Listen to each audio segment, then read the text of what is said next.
here with my good friend Teddy, the, what are you? CMO? Chief Mining Officer? Is that right? I call it owner-operator. There you go, fair enough. Well, it was Teddy's birthday. Happy birthday, buddy. Thank you very Went much. out for dinner last night for his birthday. We're going to chat with him real quick. So, Ethereum today, it's just ugly, guys. You've been doing this since 17. I've been doing it since earlier, actually. I really got into it in 17. I started back in 2014.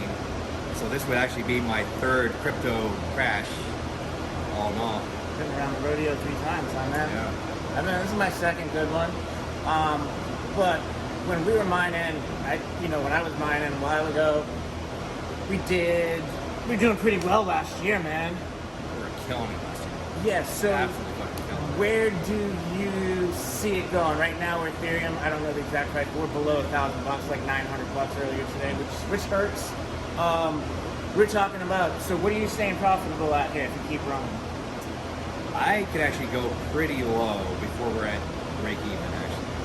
So we're looking at it have to be almost $300, $400 Ethereum before we hit break even. That's not horrible. That's not horrible. So, ETH 2.0 merge coming up. We talked about this a little bit earlier. What are your thoughts? Where do you see it going when you can't mine Ethereum anymore? Because that's a big dog. Yeah. So I've been contemplating that a lot. Everyone, Reddit, forums, crypto, Twitter, all blowing up about the ETH merge. My take on it is it's going to be pretty much, as everyone thinks, it's going to be a disaster. And, oh my God, it's the end of the world. And then everyone will get the fuck over it and we'll move on. Right. Where GPUs will be, it's hard to say. It's going to take some time for everything to shake out. But once things do, and no one's kind of paying attention to it anymore, I think we'll see some actually pretty good projects and pretty good games if you stay in it. If you just abandon it, never pay attention to it, you're going to miss out. It is what it is, but you're right. I think somebody's going to take over all that hash power. It's got to go somewhere. The immediate is going to be like yeah, I get that, and that's true. It's not wrong, but you have to stick with it after that. You have to see, okay, 1 or 2 more months, what's going on? Is it profitable mine again? Has everyone just bailed out? All the weekends gone out? You have your equipment still, or people are going to just sell off and like, oh, it's over. I think they're already selling off. Yeah. So I think what I'm going to do is I might, depending on the price and everything that happens, we'll have to shut down, and I'm just going to shut everything down, and just take that time as like maintenance, clean up, clean cards, do whatever I need to in that time that we're not producing money, just to be ready and for the upcoming. And then on top of that, I think I'll also start switching over to some ASICs, look at what ASICs I can buy cheap now that everything will go down, and start slowly moving into like, okay, now I'm like 50% ASICs, 50% GPUs, and there's like good coins like Ergo or Raven that I mine with GPUs, while I have like Litecoin and Bitcoin miners all together. Yeah. The funniest thing about the ETH 2.0 merge, everybody thinks the fees are going to go down, and they're not going down. The fees are not going to go down at all, guys. Give it a Google. Good read. All right. So we talked about that shit. All right, buddy. Tell us how you actually got started down this whole mining rabbit hole. Okay. That started back in 2012. I was in the military then. I was always kind of a tech junkie, built my own computers, playing video games. So I started learning about Bitcoin. You can mine with computers. Like, all right, that's great. I can make some money just fucking around with computers is what I wanted.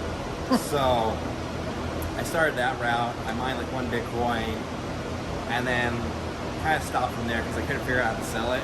I mean, those were really early days where it's hard to get on exchange. Very few exchanges, hard to sell Bitcoin. What, 2014?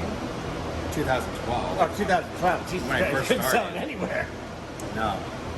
So I kind of like, oh, whatever. Then in 2014, I picked it back up again as it was coming up. Got into actual GPU mining, pretty big scale. I got like 12 or so GPUs, mine Litecoin at the time, and you still could actually mine it with GPUs. And I was just mining Litecoin first for Bitcoin, doing that. And then the Mt. Gox crash happened. And when that happened, other stuff in my life was taking off. I'm like, you know what? I got a couple Bitcoin. I'm just going to hold on to it. And I sold off my equipment, and then, kind of didn't pay attention to it. Just let my Bitcoin sit. Then come 2017, era here again. Okay, everything's taken off. You have Ethereum, proof of work mineable. I'm like, oh, that's great. You know, I have home buying GPUs. So I kind of start my process up again. Just started at my room with my buddy Mike. We just started buying up 1070s and whatever GPUs, and from there just started slowly growing out. Even during the 2018 crash. I mean, I still remember 2018 crash that happened. Bitcoin hit like $3,000. Ethereum hit like $80. Everyone was crying. Oh, I remember that. And I'm like, you know what? No, I don't care. Still sticking with it, staying in it. And then, not even 6 months later, Bitcoin hits 13,000 and Ethereum hits like $300, $400. So like still comes, even though it's still a bear market, yeah, it still nice comes all the way. Yeah, it had a nice bump all the way back. And we had that DeFi summer, everything cranked up like the next year. In 2020, yeah, we had that good deal, and that's what helped me kind of get in here. It was the summer of 2019, right? So the summer of 2019, I was still. That was like the DeFi summer. We had like a huge. 2020. Was it 2020? I don't even remember. I remember we had that nice big run up in the summer, and then everything pulled back, and then like 6 months later, it was on like Donkey Kong. I remember when I got started, it was in 17. I wanted to. Bitcoin was close to 20 grand, and I didn't want to spend that kind of money on one coin when I knew it was ran up high. But like you, man, I kind of figured if I buy computer equipment, I can mine it. If it don't work out, I can just sell the computer equipment. And it worked out. I mean, there's different ways you could have done it, but I definitely did the same thing like you said. I just stuck it out, and a couple of the coins I got real lucky on. Pirate coin. I'll never forget that. Pirate coin. Unbelievable. The one you would never in a million years think. Like a lottery ticket. Moonshot coins. There's always moonshot coins out there. Hey, take it. I remember that train ride back. Yeah. If it's $10. Sure shit did.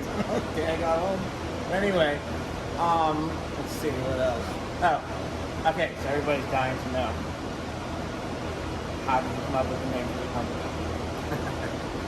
I've always been a big cat fan, and my roommate had a cat called Whiskey.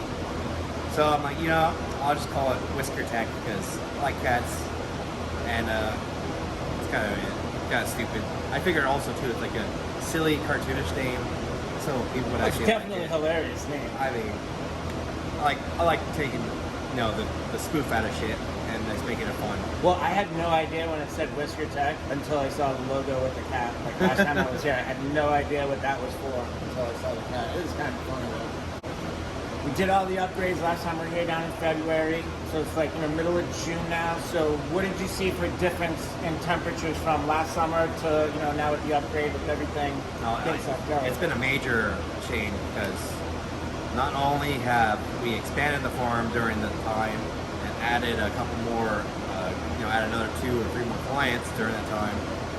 I mean, we're at almost pushing 40 gigahash Ethereum. And various, you know, some BTC, some Raven, some other ports as well. So, in total, we're up to about 140,000 kilowatts of power.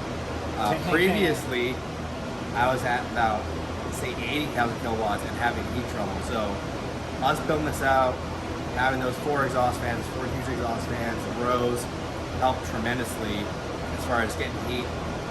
We've had a couple of 90, 95 degree days, and I mean, things get a little hot, but never really have like major issues or crashes.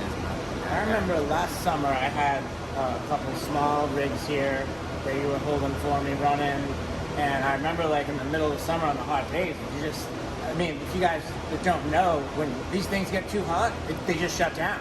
There's nothing you can do. You can't turn them back on or you're going to come to your boot on them. You know, those hot days, it's kind of like, you're almost better to shut them off for a couple hours and flip them back on at night. So no problem so far though, right? No, everything's like I said. Just having that heat, be able to get out quick enough along with each row and the intake has been able to keep everything basically at ambient, which is where you want it. You know, you want to keep things at ambient. That means everything's going to run cooler. You're not going to kill your fans on your GPUs as quickly. So. What are the GPU temps been running at? You know, like anything below 70 is pretty much good. Pretty much, I'd say very hot days, everything runs about 70. Cooler days like today, everything's running about 50 or so. Yeah, I mean, 50 is awesome. The other thing some people don't realize is the hotter these cards run, the actual hash power of each card goes down with the heat. They start being less productive. You can lose 10-15% on your rigs on You really can, high and heat. another thing is memory modules, since you're buying Ethereum, memory modules are very sensitive to heat. So you'll notice that during winter, if you started, you have no issues, you're running things fine, you're cranking out, 50 plus mega hash cards. Come summer, you're like, everything's fucking crashing, what's going on? It's because those memory modules are getting more and more heat, and now they're crashing because you can't get the heat away from them quick enough. Yeah. To make it, Cooling is the biggest problem with these very things. But being able to do it like you guys do it with no air conditioning and just straight airflow is the way to do it. no air conditioning, never. We gotta buy some property in like Alaska or like Greenland or something. Like far deep in Russia. I'm telling you, I want to go to Montana. Montana would be pretty good. Yeah, any place that's super cool. But Pennsylvania isn't too bad. Pennsylvania's alright. Like I said, we get a couple 90-degree days, but most days are either 80s or 70s. So. you need like a property with like a waterfall on it, so we can get like free hydropower. I was gonna say, yeah, you want hydropower. As long as you're not paying for electricity, you can just run these things all day. So that's the biggest cost. All right, bud. Thanks for talking to us, man. Appreciate it. The farm came out great, looking great. Good luck going into the future. I know you're gonna need it. I know I'm gonna go out and apply a job at McDonald's. Maybe Subway or something like that will hire me. I don't know. All right, guys, that's all we got for you. If you enjoyed the video, drop us a like and subscribe. Catch you next time.